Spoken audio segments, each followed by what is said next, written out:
I'm going to do some blackout poetry. So first I'm going to just outline the words that I wanted to use in my poem, which I've already done on this one. So polished marble above the base, inscribed on it in other parts of the cemetery, this stone erected, a white dress on the casket, beyond tears. And then I think I want to change this to Father, make him stay with us. So I have all my words outlined in pencil very lightly. Now I'm going to take this big fat black marker and I'm going to black out all the other words. And these big fat Sharpies are really good for this.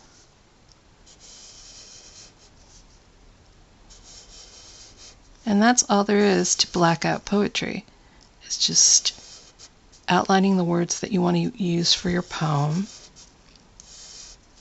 and then blacking out what's left. Here's my finished blackout poem. I'm making postcards out of this, so this fits nicely on this postcard. It's just the right size. But now I can take a white plastic eraser and just erase any pencil lines that are left showing to make it nice and neat. You don't have to do this, but I like to. And you'll notice that my words flow downward in a readable direction. I try really hard not to start over here and go in this direction because the eye really wants to read from left to right. So try to keep your words connected in a way that flows and makes it readable and doesn't make your reader jump from over here to over here in the same section. So I have a nice break here, and then it jumps back over here, and that keeps it readable and a little more logical. So if you can manage that, connect your words that way. And I see a little bit of fuzziness right here that I want to clean up, just to make this line hard and not ragged. And I think that's done. So that's blackout poetry. This is whiteout poetry. It's the reverse. I did this with gesso, but you can do it with a whiteout marker, a white paint pen, or a correction marker from the office supply store. And it's just sort of the opposite of blackout. It's whiteout. And still leaving the poem visible by blocking out my words with a pencil first, and then painting out, and then erasing my pencil lines. It's a little more subtle, and it allows me the option to paint things around here that maybe I wouldn't want to do on a piece that's been blacked out with Sharpie. Here are my finished postcards with found poetry on them. The black one, I used some black acrylic to fill in around the outer edges, and then I did some decorating with some water-soluble pastels. And basically just made the whole background black to match the markers that I used to create the poetry. And the whiteout one, I sort of, it was the same idea. I used white acrylic around the outer edges to fill in, and then used a stencil to add some flowers. Another way to do found poetry is to circle the words that you want to use rather than blacking out the words you don't want to use. And this is really good if you are working with words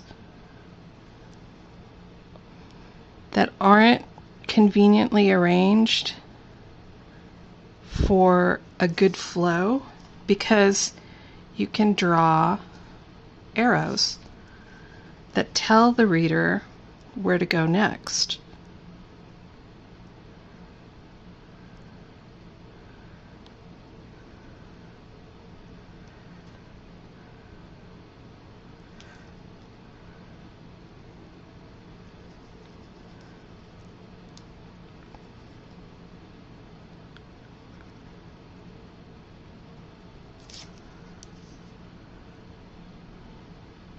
Like that.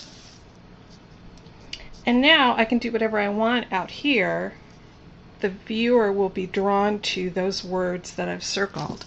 And if I want to emphasize it, I can doodle around it.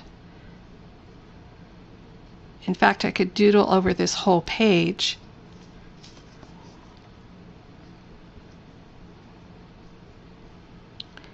To create a design everywhere that there isn't a line of poetry.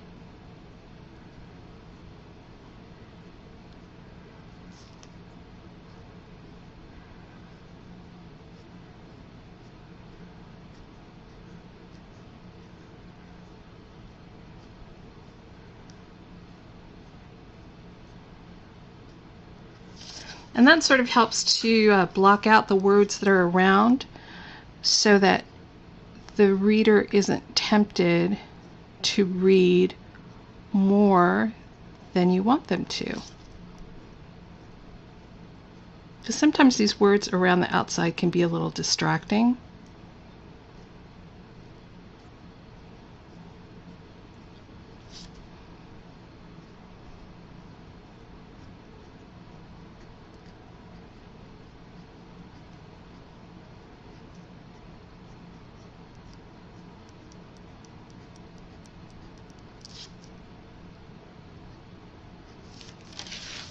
Here. And I could also do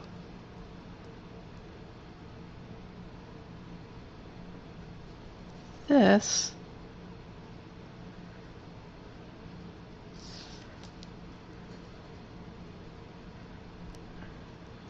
which turns it into even more of a design.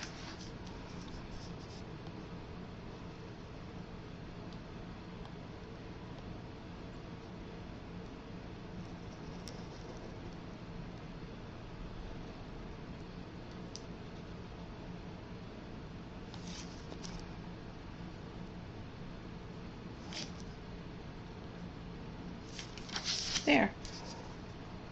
So now I'm really focusing in on just the words that I want the reader to look at. And as soon as this dries, I can erase all the pencil lines, and that will make it even clearer what my intent is. And here's my finished postcard. I used some red paint to go around the outside, and I felt like the words weren't quite bold enough, so I used a thicker marker to outline the outer edges, and then I used some water-soluble pastels to do some swirls around the outside.